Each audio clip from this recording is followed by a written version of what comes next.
Hello students, आशा करते हैं कि जहां भी होंगे जैसे भी होंगे मस्त होंगे। ठीक है, चलिए आज जो हम लोगों ने बैच शुरू किया है या जो सीरीज शुरू किया है कीर्तिमान सीरीज। क्या नाम है? कीर्तिमान सीरीज।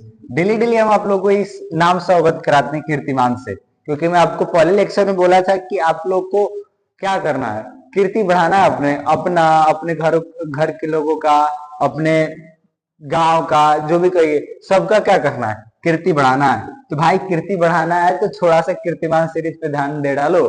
ठीक है, आज जो कीर्तिमान सीरीज है ना उसका क्या है, डे थर्ड है। कौन सा है? Day third. तो अच्छी बात है भाई, डे थर्ड पे डे सेकंड पे हम लोग क्या पढ़े थे उसको थोड़ा सा हम आपको थोड़ा सा याद दिला देते हैं। ठीक है, क्योंकि आपको क्या करे भाई, बहुत सारा लोड भी तो है ना आप लोग के ऊपर। पांच पांच सब्जेक्ट पढ़ने हैं। हाँ, पांच पांच सब्जेक्ट पढ़ने, फिर उसके बाद से घर के भी तो काम करते हैं आप लोग। हाँ, तो थोड़ा सा आपको याद दिला देते हैं कि डे सेकंड पे हम लोग क्या पढ़े थे। तो डे सेकंड पे हम लोग क्या पढ़े थे, सोचो क्या पढ़े थे डे सेकंड पे। ठीक है, जब तक हम साफ करके लिखते भाई। डे सेकंड पे हम लोग पढ़े थे सेक्शन, कौन सा? Section D. ठीक है, तो हम लोग क्या किए थे, डे सेकंड पे हम लोग सेक्शन डी स्टार्ट किए थे। उसमें से क्या स्टार्ट किए थे? पोएट्री। क्या स्टार्ट किए थे सर? पोएट्री स्टार्ट किए थे सर। अच्छा ठीक है, पोएट्री स्टार्ट किए थे। पोएट्री में हमने आपको क्या किया था, एक्सप्लेन करके बताया था। एक हमारा जो first chapter my mother eight 66, क्या था? My mother eight 66। और आप लोग को याद भी होगा कि हमने आपको बताया था कि जो पोइट्री हमारी है माई मदर एट 66, इसके जो क्या बोलते हैं ऑथर हैं या जो राइटर हैं वो कौन है, या कंपोज बाई किसके द्वारा है? तो कमला दास। किसके द्वारा? कमला दास। और ये एक फीमेल, यह क्या है? फीमेल है। ठीक है, तो ये जो पोएट्री है माई मदर एट 66, इसकी लेखिका कौन है? कमला दास। हमने इसको एक्सप्लेन किया था भाई, माई मदर एट 66। और ऐसा उम्मीद भी करते हैं कि आप लोग को समझ में भी आया होगा। ठीक है, आप लोग एक काम किया करें बाबू, आप लोग वीडियो पे लास्ट तक बने रहिए। ठीक है, बीच में छोड़ेंगे तो फिर आपको डाउट आएंगे, क्योंकि आज हम कुछ ऐसा ही करने वाले हैं। ठीक है, आज कुछ हम ऐसा ही करने वाले हैं जिसमें आपको जरूरत पड़ेगी। जिसमें आपको किस चीज की जरूरत पड़ेगी? जिसमें आपको एक्सप्लेनेशन की जरूरत पड़ेगी। ठीक है, और कॉन्सेप्चुअल एक्सप्लेनेशन की जरूरत पड़ेगी। ठीक है, जिसमें कॉन्सेप्ट हो आपके पास। ठीक है, तो कॉन्सेप्ट पता होने के लिए आपको पढ़ना पड़ेगा। ठीक है, कॉन्सेप्ट पता होने के लिए आपको क्या करना पड़ेगा?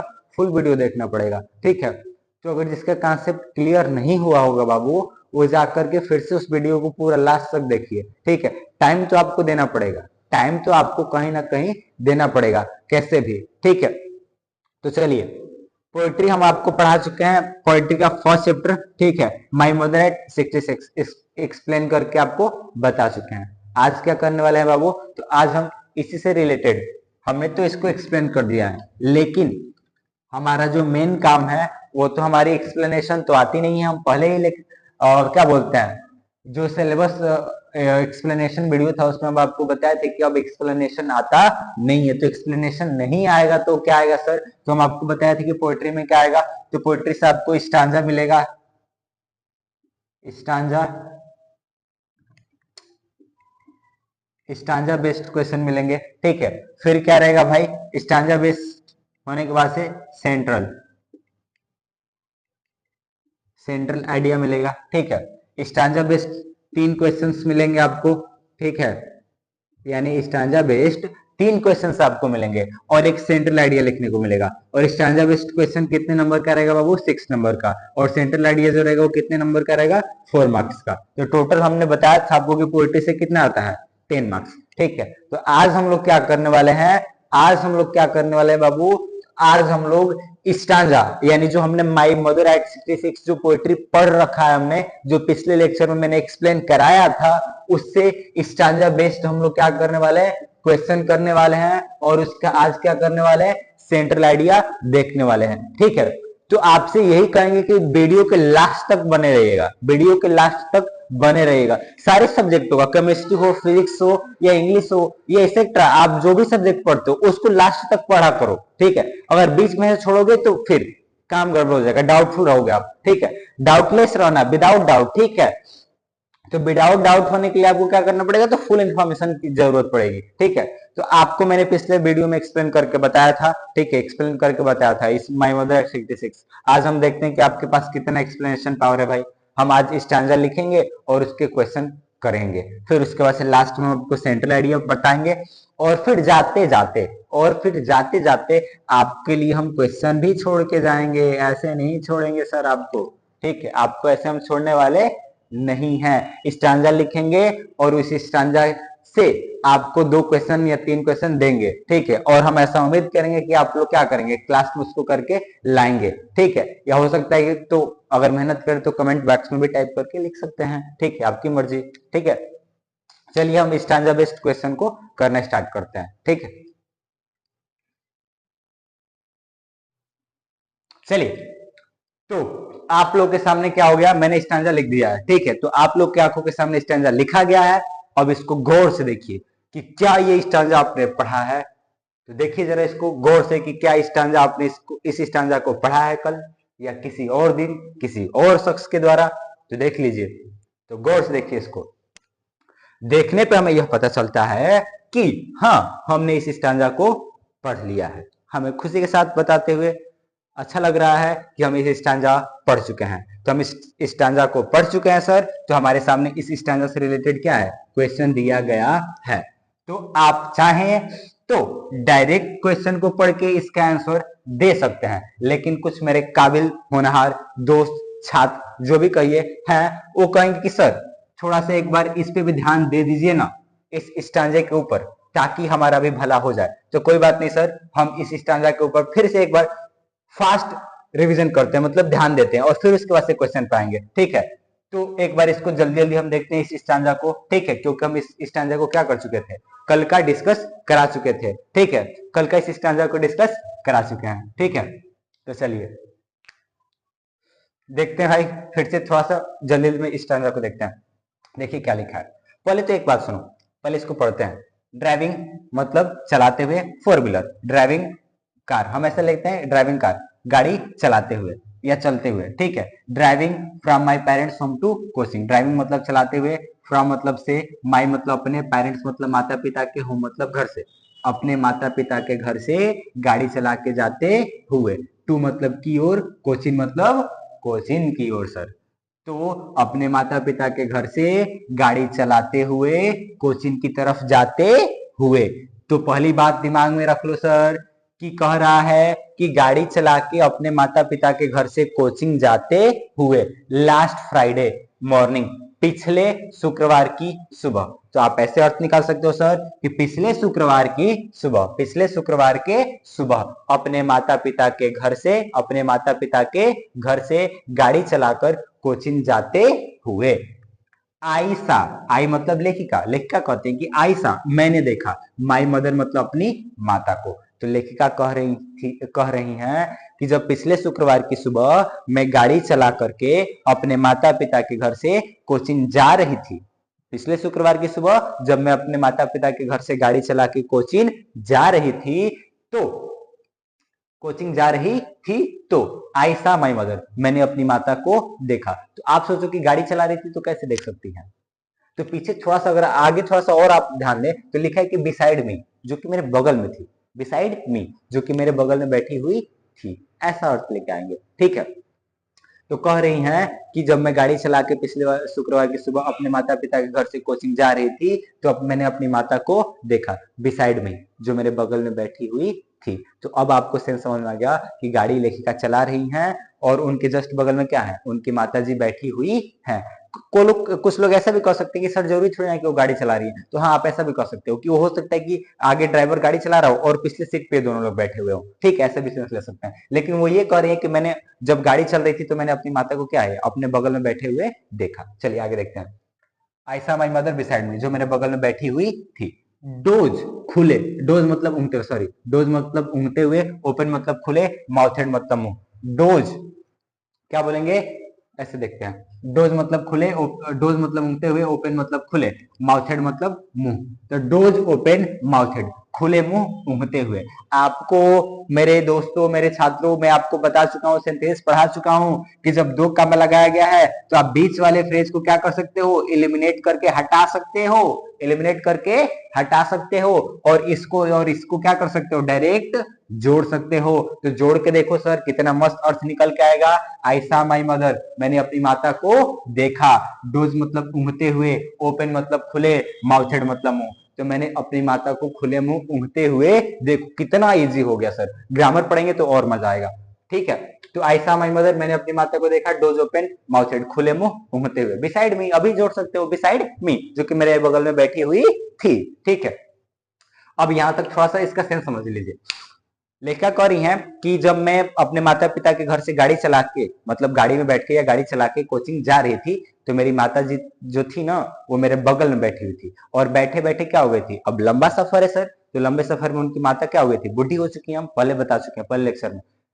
तो वहां पे बुढ़ी हो चुकी हैं, और बुढ़ी हो चुकी हैं तो वो ऊँघ गई हैं, ऊँघ गई हैं तो उनका मुंह क्या हो गया, खुल गया ऐसे। हाँ ठीक है, तो वो कह रही हैं कि उनको मैंने क्या देखा, खुले मुंह ऊँघते हुए देखा। फिर आगे कहती हैं कि हर फेस, उनका चेहरा, असिन मतलब पीला, हर फेस असिन, उनका पीला चेहरा। अब कवित्री की माँ बूढ़ी है तो भाई लाजमी सी बात है कि उनका चेहरा क्या होगा, पीला हो गया है। ठीक है, तो कहते हैं कि हर फेस असिन, उनका पीला चेहरा, लाइक मतलब के समान था, डैट मतलब के, डैट मतलब उस, आफ मतलब के, अकप्स मतलब एक लाश। ठीक है, तो उनका पीला चेहरा, उनका पीला चेहरा उस एक लाश के समान दिखाई दे रहा था। ठीक है, उनका पीला चेहरा क्या हो रहा था, उस एक लाश के समान दिखाई दे रहा था। कवित्री कह रही है कि जब मैंने अपनी माता को खुले मुंह ऊँघते हुए देखा तो उनका पीला चेहरा कैसा दिखाई दे रहा था, एक लाश के समान दिखाई दे रहा था। देखो उनकी माता, ऐसा थोड़ा सा फील करो कि वो बुढ़ी है, बगल में बैठी हुई है, उनको वो देख रही है कि मेरी माता खुले मुंह ऊँघ रही है, तो उनको अजीब सा लग रहा है, डर सा लग रहा है, यार यार ऐसा दिमाग में अचानक का क्या आ गया, मतलब बैड थिंग्स कह सकते हैं, बैड थॉट्स कह सकते हैं, उनके अंदर एक गंदा ख्याल आ गया कि यार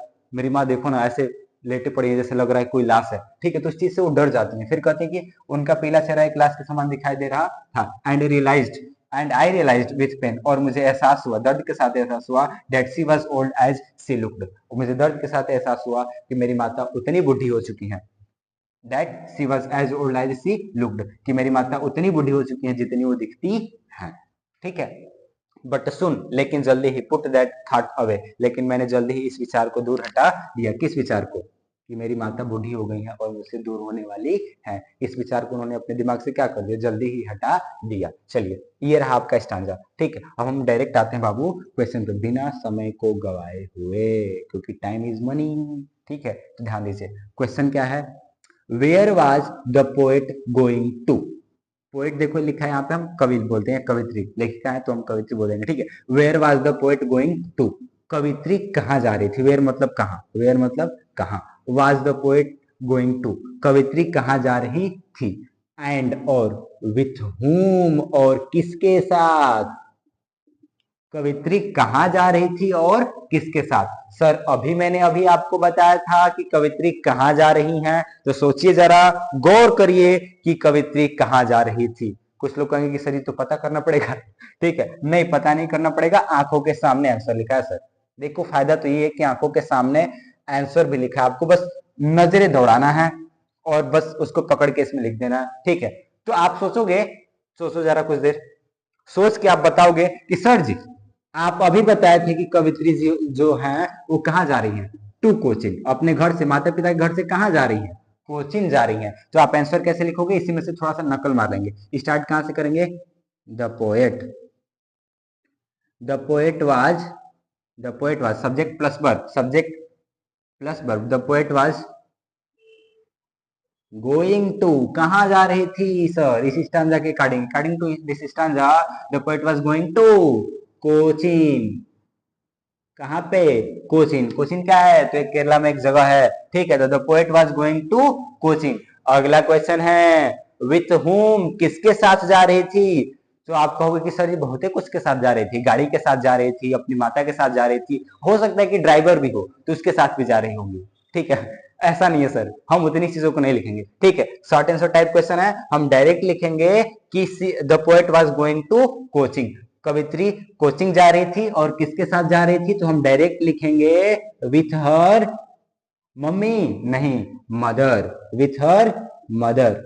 और आप चाहें इसको थोड़ा सा और अगर एक्स्ट्रा ऑर्डिनरी करना चाहें तो विथ हर एज्ड मदर लिख सकते हैं, अपने बुजुर्ग माता के साथ, ठीक है। लेकिन इतने पे भी आपका क्लियर हो जाएगा। तो आपका जो क्वेश्चन था बाबू कि कवित्री कहाँ जा रही थी और किसके साथ जा रही थी, तो उसका आंसर हो जाएगा the poet was going to coaching with her mother. कवित्री कोचिंग जा रही थी अपने मम्मी के साथ। है मेला घूमे? नहीं, मेला घूमने नहीं जा रही थी सर।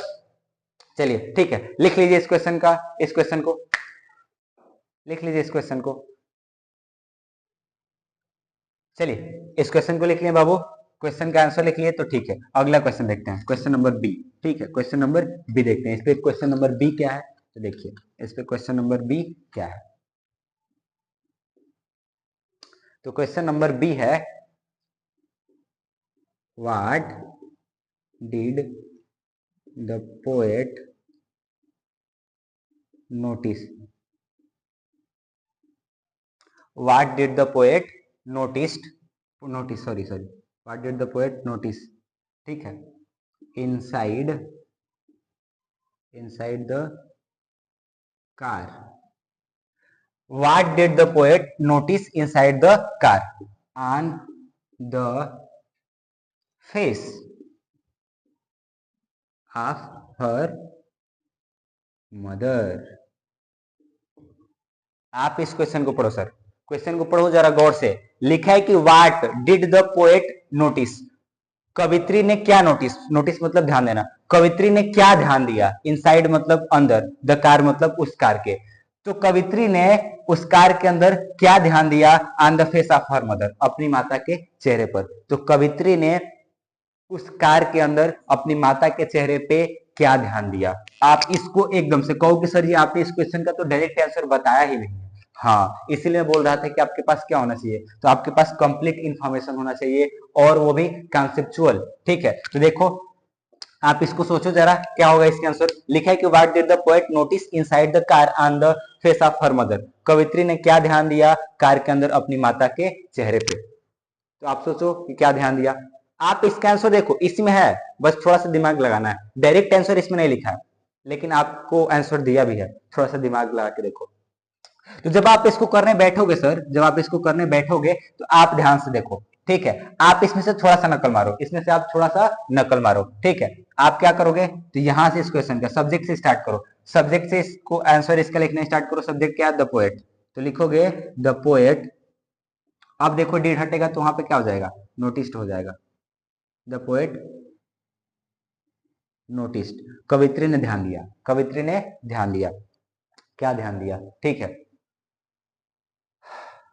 कवित्री ने क्या ध्यान दिया भाई, तो कवित्री ने क्या ध्यान दिया सर, तो आप कहो कि सर क्या ध्यान दिया है। तो आप इसको देखना चाहो तो डायरेक्ट लिख सकते हो एकदम शॉर्टकट में, the poet noticed the sign, ठीक है। द पोएट, पानी कहां से, पानी दे देना,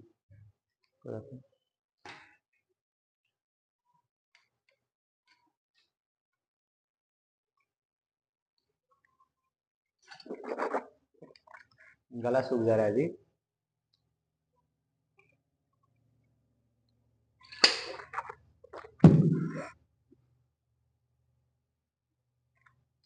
क्या लिखा है कि the poet notice the signs, ठीक है, साइंस यानी चिन्ह, चिन्हों को। The poet notice the signs, कवित्री ने क्या ध्यान दिया, चिन्हों को ध्यान दिया, ठीक है। क्या किया, चिन्हों को ध्यान दिया। कैसा चिन्हों का भाई, the poet notice the signs of death. आपने अभी देखो लिखा है, आपने लिखा है बाबू, देखा आपने कि उन्होंने कहती है कि मैं अपनी माता को देखा, अपनी माता को मैंने देखा खुले मुंह ऊँघते हुए, तो उनका जो पीला चेहरा था एक लाश के समान दिखाई दे रहा था। तो आप यहां से लिख सकते हो ऐसा सोच के कि the poet notice the signs of death, कवित्री ने क्या देखा, कवित्री ने क्या ध्यान दिया, तो साइंस चिन्हों को ध्यान दिया, ऑफ डेथ मतलब मृत्यु के। तो उनके माता के चेहरे पे अब क्या था, मृत्यु का जो चिन्ह था, यानी झुर्री आ जाना और खुले मुंह ऊँघना, उस हालात में पीलापन चेहरे पे आ जाना, वो चीजें क्या बता रही थी, तो वो चीजें थी द साइंस ऑफ डेथ, मृत्यु के चिन्ह थे वो सब क्या थे, मृत्यु की निशानियां थी। आप ऐसे भी कह सकते हो कि the poet noticed the signs of death. अब देखो आप ऐसा भी लिख सकते हो on the face of on the face of her mother's face. ठीक है, आप इतना भी लिख सकते हो। आप इच्छा हो तो इसको भी लिख सकते हो इनसाइड द कार। ठीक है, ऐसी कोई बात नहीं है, आप इतना भी छोड़ सकते हो। तो आपका क्वेश्चन था बाबू कि कवित्री ने कार के अंदर अपनी माता के चेहरे पे क्या ध्यान दिया। तो आप डायरेक्ट लिख सकते हो कि कवित्री ने कार के अंदर, कवित्री ने मृत्यु का चिन्ह अपनी माता के चेहरे पर देखा कार के अंदर। ठीक है, तो ये आपका क्वेश्चन नंबर सेकंड था। ठीक है, अगला क्वेश्चन नंबर थर्ड लिखते हैं। क्वेश्चन नंबर थर्ड देखते हैं। ठीक है, आप इसका इस क्वेश्चन के आंसर लिखते रहे भाई। ठीक है, ऐसे ये सब जो क्वेश्चन है बोर्ड में आए हुए हैं। ठीक है, ये सब जो क्वेश्चन है वो क्या है, बोर्ड में आए हुए हैं। ठीक है, तो इनको आप लोग ध्यान से देखा करें। ठीक है, चलिए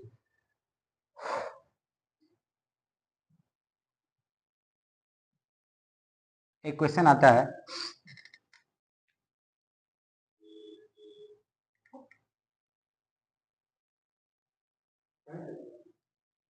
चलिए क्वेश्चन नंबर जो थर्ड आता है बोर्ड में, वो क्या होता है बाबू, वो क्या है तो देखिए, बोर्ड में आया हुआ इससे रिलेटेड थर्ड क्वेश्चन है, वाई वाज द, क्यों था, वाई वाज द मतलब क्यों था, the why was the realization painful. आप देखो क्वेश्चन को पढ़ो, लिखा है कि why was the realization painful, जो एहसास था वो दर्दमय क्यों था। वाई मतलब क्यों, वाज मतलब था, द रियलाइजेशन मतलब एहसास, पेनफुल मतलब दर्दनाक या दर्द भरा हुआ। तो जो एहसास था वो दर्दों से भरा हुआ क्यों था, जो एहसास था, जो एहसास था वो दर्दों से भरा हुआ क्यों था। आप देखो सर, ध्यान से देखो इस स्टैंजा को, लिखा है कि हर फेस असेन लाइक डेट ऑफ कप्स, उनका पीला चेहरा एक लाश के समान दिखाई दे रहा था। And I realized with pain, और मुझे दर्द के साथ एहसास हुआ, और मुझे दर्द के साथ एहसास हुआ कि, और मुझे दर्द के साथ एहसास हुआ कि। तो अब यहाँ पे ये पूछ रहा है कि why was the relation painful, उनका जो एहसास है वो दर्दपूर्ण क्यों था, उनका जो एहसास है दर्दपूर्ण क्यों था।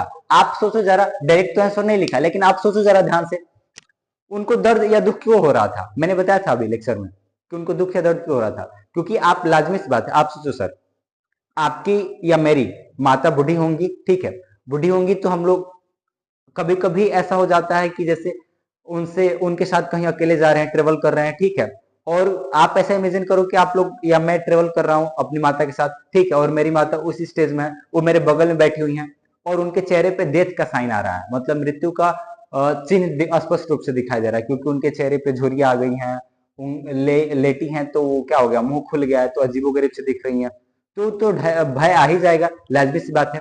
तो क्वेश्चन यहाँ पे पूछ रहा है कि why was the relation painful, जो एहसास था वो दर्द से भरा हुआ क्यों था, जो एहसास था वो दर्द से भरा हुआ क्यों था। तो आप डायरेक्ट बोल सकते हो कि जो उनका जो एहसास था वो दर्द से भरा हुआ इसलिए था क्योंकि, क्योंकि उन्हें अपने माता के चेहरे पर क्या दिखाई दे रहा था, मृत्यु के चिन्ह दिखाई दे रहे थे, क्योंकि उनकी माता के चेहरे पे क्या हो रहा था, मृत्यु का चिन्ह दिखाई दे रहा था। तो डायरेक्ट आप आंसर क्या लिखोगे सर, डायरेक्ट आप आंसर क्या लिखोगे, इसमें से नकल मार के डायरेक्ट हम सब्जेक्ट पाएंगे, the realisation was painful because, क्योंकि, the realisation was painful because, क्योंकि, क्योंकि, क्यों, क्यों उन्हें दर्द मतलब जो उनका एहसास था वो दर्दपूर्ण क्यों था भाई, क्यों, क्योंकि, बिकॉज, क्योंकि हर मदर, उनकी माता, क्योंकि उनकी माता, हर मदर हैज रीच्ड, पहुंच, her mother had reached, her mother had reached, ऐसे ठीक से लिख देते हैं,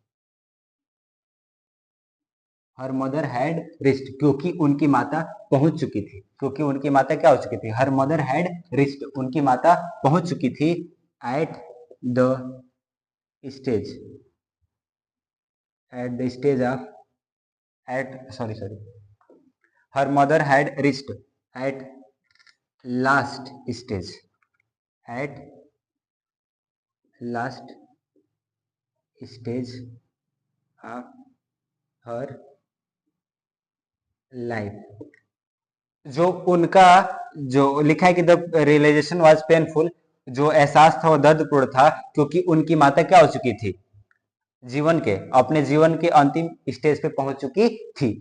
तो वो अपनी माता, उनकी माता जो थी वो जीवन के अपने अंतिम स्टेज पे पहुंच चुकी थी। इस चीज को देख करके क्या हो रही थी, भावुक हो गई थी और डर गई थी और दर्द से भर गया था उनका एहसास। ठीक है, तो लिखा हमने आंसर कि द रियलाइजेशन वाज पेनफुल, जो एहसास था वो दर्दपूर्ण था, क्योंकि बिकॉज क्योंकि her mother had reached at last stage of her life, क्योंकि उनकी जो माता थी वो क्या हो चुकी थी, तो अपने जीवन के अंतिम स्टेज पे पहुंच चुकी थी। और उस चीज को देखकर क्या हो गए थे, मतलब उस चीज को देख करके उनका जो एहसास था वो क्या था, दर्दपूर्ण बना हुआ था। ठीक है, चलिए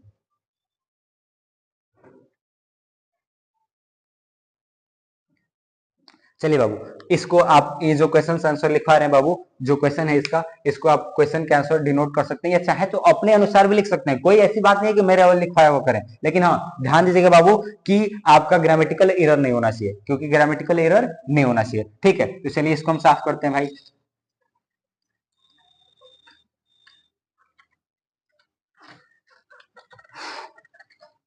तो हाँ सुनिए बाबू, अब क्या करना है, तो अब मैं आपको सेंट्रल आइडिया बोर्ड पे लिख दे रहा हूं। ठीक है, नेक्स्ट स्लाइड पे हम नेक्स्ट बोर्ड पे देखते हैं सेंट्रल आइडिया को। ठीक है, आप सेंट्रल आइडिया लिख देते हैं, उसको हम एक्सप्लेन कर देते हैं, समझा देते हैं। और सेंट्रल आइडिया लिख लेने के बाद से, आपके मेरे समझा देने के बाद से, हम आपको फिर से कई स्टांजा लिखेंगे और उससे 3 क्वेश्चन आपको देंगे, और उम्मीद ऐसा करेंगे कि आप उसको, उसका जो आंसर है वो खुद से लिखेंगे। ठीक है, नहीं आएगा तो आप पूछ सकते हैं हमसे। ठीक है, तो चलिए हम इस सेंट्रल आइडिया लिखते हैं, आप उसको लिख लीजिएगा कॉपी पे। ठीक है, बहुत सरल भाषा में हम सेंट्रल आइडिया लिखने वाले हैं। ठीक है, चलिए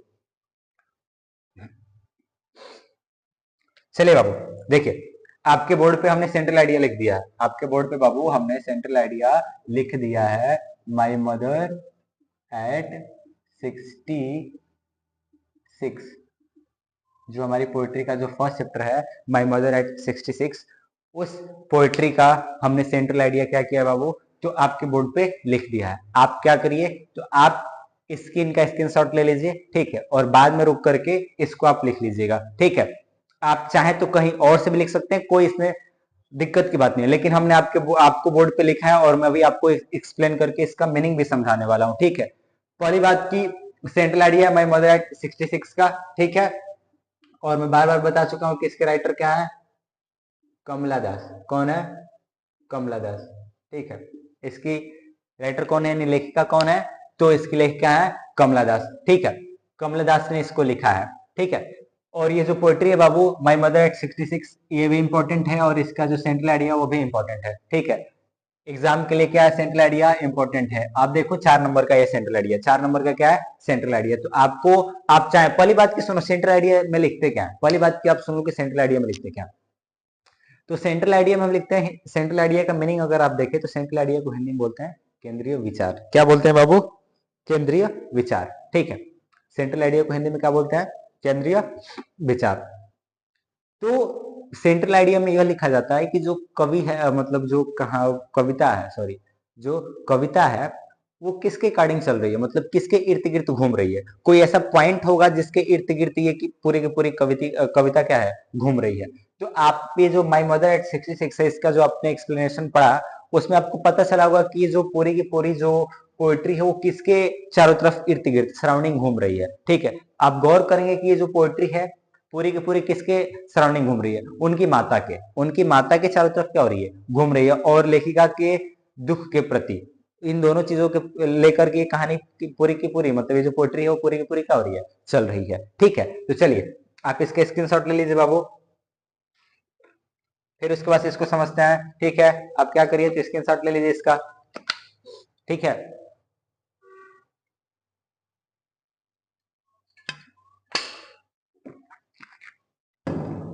चलिए स्क्रीनशॉट ले लीजिए बाबू, स्क्रीनशॉट ले लीजिए और इसको लिखते रहिएगा बाद में। ठीक है, चलिए चलिए स्क्रीनशॉट ले लिए, तो अब इसको हम समझना स्टार्ट करते हैं। ठीक है, एकदम मस्त समझेंगे कि ये है क्या। ठीक है, चलो देखो लिखता क्या, स्टार्ट कहां से होती है, सेंट्रल आइडिया, इसको एक बार समझते हैं एकदम रिलैक्स होके। दिस पोयम यानी यह कविता, रिप्रेजेंट्स मतलब प्रस्तुत करती है, दिस पोयम रिप्रेजेंट्स यह कविता प्रस्तुत करती है द अफेक्शन, अफेक्शन मतलब स्नेह को, अफेक्शन मतलब स्नेह को, तो यह कविता स्नेह को प्रस्तुत करती है। आप मतलब के, अ मतलब एक, डाटर मतलब पुत्री के, तो यह कविता प्रस्तुत करती है the affection of a daughter, एक पुत्री के स्नेह को, तो यह कविता एक पुत्री के स्नेह को प्रस्तुत करती है। फार मतलब लिए, हर मतलब अपने, एज्ड मतलब बुजुर्ग, मदर मतलब माता। तो आप ऐसा बोलोगे कि यह कविता स्नेह को प्रस्तुत करती है एक पुत्री का अपनी माता के प्रति। यह क्या है, तो यह कविता क्या करती है प्रस्तुत बाबू, तो यह कविता एक पुत्री का अपनी माता के प्रति स्नेह को प्रस्तुत करती है। आप सीधा सा ऐसे डायरेक्ट बोल सकते हो कि यह कविता क्या करती है, तो यह कविता हमें एक पुत्री का अपनी माता के प्रति स्नेह को दर्शाता है। ठीक है, क्लियर, आगे देखिए। दे, दे मतलब कौन बाबू, लेखिका और उनकी माता। दे मतलब वे, कांट मतलब नहीं सकते हैं, अफोर्ड समर्थ नहीं रह सकते हैं, टू लिव मतलब रहने में, वे लोग समर्थ नहीं हो सकते हैं रहने में, टुगेदर मतलब एक साथ, तो वे लोग एक साथ रहने में समर्थ नहीं हो सकते हैं फॉर लॉन्ग लंबे समय तक। कहा जा रहा है कि जो कवित्री हैं और उनकी जो माता हैं वो लंबे समय तक, लंबे समय तक मतलब हमेशा के लिए एक दूसरे के साथ नहीं रह सकती, इसमें वो असमर्थ हैं। ठीक है, वही कह रहे हैं कि वो लोग एक साथ लंबे समय तक रहने में क्या है, असमर्थ हैं। ठीक है, द पोएटेस यानी कवित्री एंड हर मदर और उनकी माता, आर मतलब है गोइंग मतलब जा रही हैं, इन अ कार मतलब एक कार में, तो कवित्री और उनकी माता एक कार में जा रही हैं, जैसा कि हम लोग पढ़ के आए हैं। ठीक है, चलिए, तो कवित्री और उनकी माता एक कार में जा रही हैं। The poetess is going to catch, the poetess मतलब कवित्री, इज गोइंग मतलब जा रही है, टू कैच मतलब पकड़ने के लिए। और मैंने एक क्लास में बताया भी था कि टू, गोइंग टू और टू के बाद से अगर वर्ब आ रहा है तो आपका क्या है, फ्यूचर अप्रोच को रिप्रेजेंट करता है। यानी गोइंग आप ऐसे समझ सकते हो, ऐसा लिख दो यहाँ पे कि गोइंग टू के बाद से अगर V1 आया है, गोइंग टू के बाद से अगर V1 आया है तो ये रिप्रेजेंट कर रहा है आपके फ्यूचर अप्रोच को, फ्यूचर अप्रोच, फ्यूचर अप्रोच को, फ्यूचर अप्रोच मतलब आप फ्यूचर में करने क्या जा रहे हो। ठीक है, अगर मैं बोलूं कि I am going to sleep, I am going to sleep, मैं सोने जा रहा हूं, मैं सोने जा रहा हूं, आप देखो कि टू मैंने बोला और उसके बाद से क्या बोला, स्लीप, स्लीप क्या है, वर्ब है और वर्ब का फर्स्ट फॉर्म है, तो I am going to sleep का मतलब वहां पे जो टू स्लीप आया है यानी गोइंग के बाद से टू प्लस V1 आया है, वो क्या दर्शा रहा है, फ्यूचर अप्रोच। मैं बोल रहा हूं कि I am going to sleep, I am going to eat puri, मैं पूरी खाने जा रहा हूं, लो राज की बात बता दी, सच में पूरी खाने जा रहे हैं। ठीक है, तो I am going to eat puri, मैं पूरी खाने जा रहा हूं। ठीक है, तो यहाँ पे यह पता चल रहा है इस सेंटेंस को पढ़ के कि मैं फ्यूचर में करने वाला क्या हूं। ठीक है, तो जब भी आपको गोइंग टू अब प्लस V1 मिलेगा तो आप उसको क्या बोलना, फ्यूचर अप्रोच। उससे आपको क्या पता चलता है बाबू, उससे आपको पता चलता है आपके फ्यूचर के प्लान का। ठीक है, तो यहाँ पे कह रहा है कि the poetess is going to catch a plane, जो पोएटेस यानी जो कवित्री है वो गोइंग टू कैच पकड़ने जा रही हैं, अ प्लेन मतलब एक प्लेन, हवाई जहाज। ठीक है, तो कवित्री एक हवाई जहाज पकड़ने जा रही है। हर मदर उनकी माता श्री, अकम्पाइंस मतलब साथ होती हैं, हर मतलब उनके, हर मदर अकम्पाइंस हर, उनकी माता उनके साथ होती हैं, टू द एयरपोर्ट, टू मतलब तक, एयरपोर्ट मतलब हवाई अड्डे तक, उनकी माता उनके साथ जाती हैं हवाई अड्डा तक। To see her off, see off मतलब होता है विदा करना, क्या होता है टू सी ऑफ मतलब क्या होता है बाबू, विदा करना, हर मतलब उन्हें, तो उनकी माता कवित्री, हर मतलब यहाँ पे कवित्री के लिए, तो कवित्री की माता कवित्री के साथ हवाई अड्डे तक जाती हैं कवित्री को विदा करने के लिए। सी इज ओल्ड यानी सी मतलब यहाँ पे किसके लिए बाबू, हर मदर, तो सी इज ओल्ड एंड वीक, उनकी जो माता है वो बुढ़ी हैं और कमजोर है। सी लुक्स पेली, वो क्या दिखती हैं, फीकी दिखती हैं, लाइक अ डेड बॉडी, वो एक मरे शरीर के समान या मरे लाश के समान क्या करती हैं, फीकी दिखाई देती हैं। The poetess looked out, poetess मतलब कवित्री, लुक्स मतलब देखती हैं, आउट मतलब बाहर, कवित्री बाहर देखती हैं, ऑफ द कार मतलब कार से। आप ऐसा पढ़ के आओ एक्सप्लेनेशन में कि कवित्री बाहर देखती है, क्यों देखती है, याद करो क्यों देखती है भाई, याद रखना। The poetess looks out of the car, कवित्री कार से बाहर देखती है अपनी यादों को भुलाने के लिए। ठीक है, कवित्री कार से बाहर देखती हैं the trees racing, the trees मतलब पेड़ों को, देखो 2 बार हो गया, डबल हो गया है, डबल हो गया है, द ट्रीज, ठीक है। द ट्रीज रेसिंग, ट्रीज मतलब पेड़ों को, रेसिंग मतलब दौड़ते हुए, बैकवर्ड्स मतलब पीछे की तरफ, गाड़ी आगे जा रही है और पेड़ क्या हो रहे थे, पीछे दिखाई दे रहे थे, ठीक है, पीछे भागते हुए। हम आगे जाएंगे तो ये जो स्थिर वस्तु रहती है वो पीछे की तरफ दिखाई देती है, ऐसे, ठीक है। तो वही कह रहा है कि द ट्रीज रेसिंग बैकवर्ड्स, जो पौधे थे वो कैसे दिखाई दे रहे थे बाबू, पीछे की तरफ दौड़ते हुए प्रतीत हो रहे थे उन, ठीक है। The merry children, the happy children, the happy children प्रसन्नचित बच्चे, रनिंग मतलब दौड़ते हुए, आउट ऑफ देयर होम्स मतलब अपने घरों से बाहर आते हुए। तो वो कार से बाहर देखती हैं पेड़ों को पीछे की तरफ दौड़ते हुए और प्रसन्नचित बच्चों को अपने घरों से बाहर आते हुए, ठीक है। स्टैंड खड़े होते हुए, out of their homes stand, दौड़कर बाहर आके खड़े होते हुए, फॉर लाइफ मतलब जीवन के लिए। देखिए यहाँ पे एक सेंस है, कवित्री कह रही है कि जब कवित्री मैं बाहर देखती हूँ गाड़ियों से, ठीक है, जब मैं बाहर गाड़ियों से देखती हूँ तो मैं पेड़ों को पीछे दौड़ते हुए देखती हूँ, और बच्चे यानी जो खुश बच्चे हैं उनको अपने घरों से दौड़ के बाहर आते हुए देखती हूँ उनको, ठीक है। और जो बच्चे हैं जो घरों से बाहर दौड़ के आते हैं वो खड़े हैं, ठीक है, खड़े हैं फॉर लाइफ जीवन के लिए। अब देखिए जो छोटे छोटे बच्चे हैं वो घरों से बाहर आके खड़े हुए हैं अपने आगे के जीवन को जीने के लिए, अपने आगे के जीवन को जीने के लिए, ठीक है, अपने आगे के जीवन को जीने के लिए वो लोग क्या है, अब तैयार हैं, अब आगे वो एंजॉय करेंगे अपनी लाइफ में, ठीक है। तो वही कहते हैं कि वो बाहर आके खड़े हैं अपने जीवन को जीने के लिए। But her mother is nearing, लेकिन उनकी माता क्या है, इज नियरिंग समीप है, हर एंड, लेकिन उनकी जो माता है वो अपने अंत के समीप हो रही है, ठीक है। द पोएटिस अबाउट डाउट्स, कवित्री को संदेह है, इफ मतलब की क्या, कवित्री को संदेह है कि क्या she will able to see her mother again, कि क्या वह अपने माता को पुनः देखने में सक्षम हो पाएंगी। द पोएटिस डाउट्स, कवित्री को संदेह है, इफ मतलब की क्या, सी मतलब वह, विल मतलब होंगी, एबल मतलब योग्य, टू सी मतलब देखने में, हर मदर मतलब अपने माता को, अगेन मतलब पुनः। तो आप डायरेक्ट बोलोगे द पोएटिस डाउट्स, कवित्री को संदेह है कि क्या वह योग्य होंगी अपनी माता को पुनः देखने में, यानी वो जब उनको छोड़ के जाएंगे प्लेन से तो वो सोच रहे हैं कि अगर मैं प्लेन से जाऊं और फिर आऊंगी तो अपनी माता को देख पाऊंगी कि नहीं देख पाऊंगी, ऐसा उनको संदेह है। फिर आगे कहते हैं कि द पोएटिस इज सैड, कवित्री उदास है, बट सी ट्राइज, लेकिन वो कोशिश करती है। द पोएटिस इज सैड, कवित्री उदास है, but she tries to cheer up, कवित्री उदास है लेकिन वो अपनी माता को क्या करना चाहती है, खुश करना चाहती है। चीयर अप मतलब प्रसन्नचित करना चाहती है। कवित्री उदास है लेकिन वो अपनी माता को खुश करना चाहती है। हाँ सुनिए बाबू, थोड़ा सा टेक्निकल इशू आ गया था, ठीक है।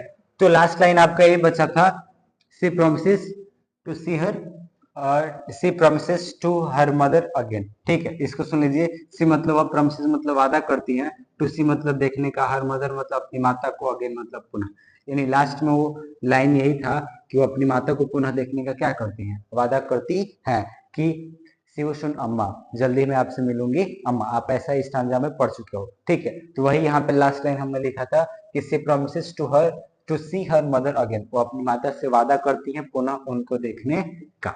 चलिए ठीक है, ये आपका स्टांजा, स्टांजा बोल रहे हैं, सेंट्रल आइडिया का जो एक्सप्लेनेशन था वो खत्म हुआ, ठीक है। हम आपके बोर्ड पे स्टांजा लिख रहे हैं और उससे रिलेटेड 3 क्वेश्चन दे रहे हैं, ठीक है। ऐसा उम्मीद करेंगे कि आप उसका आंसर लिख के लाओगे, ठीक है। चलिए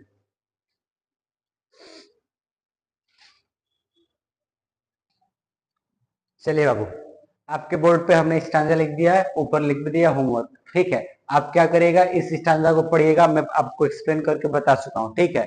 मैं आपको इसका एक्सप्लेनेशन बता चुका हूँ, आप इसको पढ़िएगा और इन 3 क्वेश्चन का आंसर दीजिएगा, ठीक है।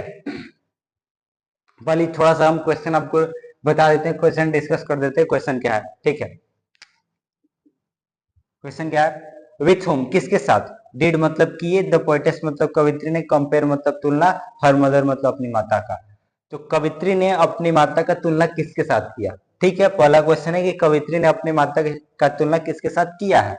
अगला है what did the poetess feel, कवित्री क्या महसूस करती है। तीसरा क्वेश्चन है what did the poetess tell her mother, what मतलब क्या, डिड मतलब की, द पोएटेस मतलब कवित्री, टेल मतलब कहीं, हर मदर मतलब हर मदर मतलब अपनी माता से, ठीक है। तो कवित्री अपनी माता से क्या कही, ठीक है। चलिए आपका ये रहा आपका स्टांजा और आपका कल का होमवर्क, ठीक है। चलिए अगर वीडियो अच्छा लगे और पसंद आए तो लाइक और शेयर और कमेंट भी किया करें, ठीक है। चलिए और बाकी जो भी सब्जेक्ट हैं कीर्तिमान सीरीज का, उन सारे सब्जेक्टों को आप मन लगा के पढ़ते रहे बाबू, ठीक है। सारे टीचर आप लोग के लिए मेहनत कर रहे हैं, ठीक है। तो आपका भी यह फर्ज बनता है कि आप लोग भी मेहनत करके पढ़े, ठीक है। और आप लोग पढ़ेंगे तो आपकी कीर्ति बढ़ेगी, आपके घर का कीर्ति बढ़ेगा, ठीक है। चलिए ठीक है, मिलते हैं नेक्स्ट वीडियो में, तब तक के लिए थैंक यू।